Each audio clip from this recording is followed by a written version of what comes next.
Hello everyone, I'm meteorologist Charlie Ironmonger. Thank you so much for joining me today for your 11 a.m. news and weather update from the First Alert Desk. Now we are still trying to drain water off the roads in Pitt County. We got a lot of rain last night.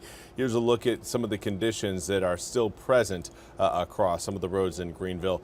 Our First Alert weather team again reported that about 6.33 inches of rain fell in Greenville overnight since midnight. Now, Greenville Public Works says some roads are still closed as of 9 a.m. earlier this morning. That includes Evans Street between Arlington Boulevard and Deck Street, Charles Boulevard between Greenville Boulevard and 14th Street, 14th Street between Charles Boulevard and Rock Spring Road.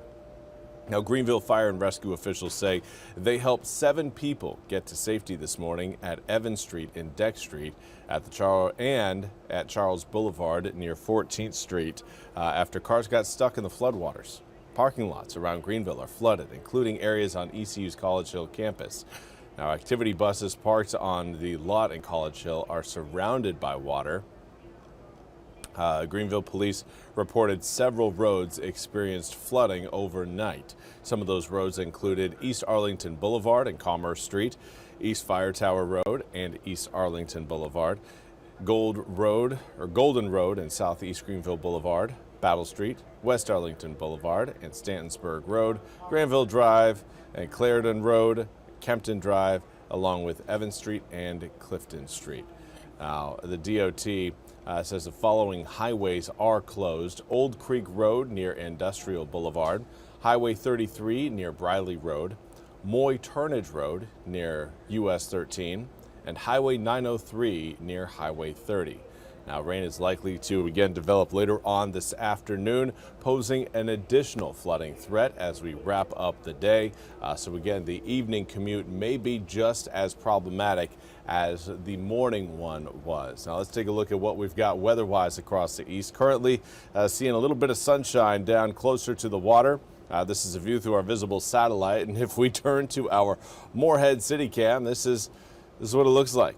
Sunny, blue skies, looking great for those of you watching the Crystal Coast. But let's zoom the picture in. We can tell that we do have a line of clouds pretty much set up over the Highway 264 corridor. Now, areas south of that corridor right now experiencing sunny conditions, dry weather, and not a whole lot of concern. Areas north of Highway 264, cloudy, and we are again tracking a thunderstorm. Right now, that thunderstorm moving through Martin County into Washington County.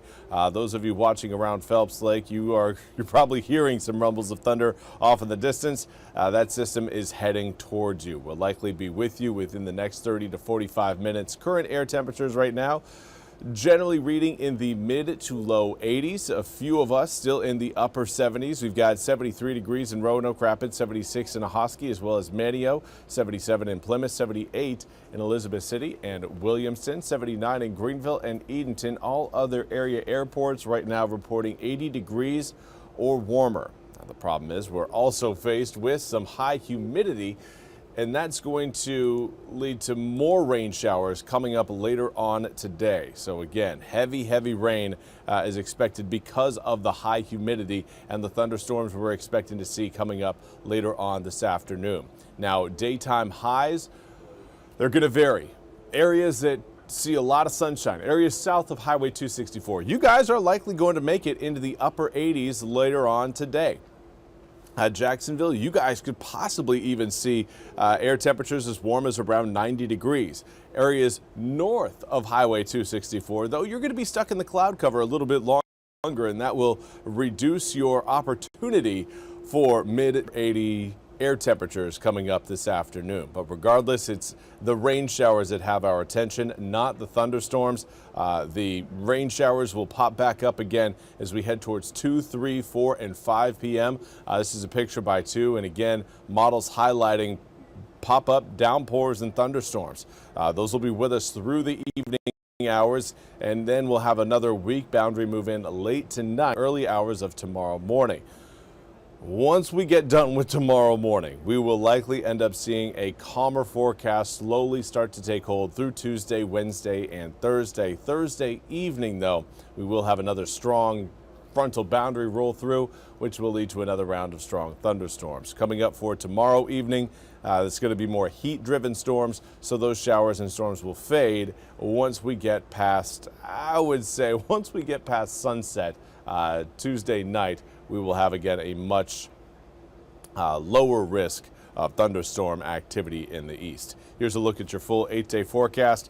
Again, air temperatures expected to go up significantly here over the next couple days into the low to mid 90s for your Tuesday, Wednesday, and Thursday. After that, we'll get a brief break from the 90s on Friday, getting into the upper 80s, and then back into low 90s for the upcoming weekend.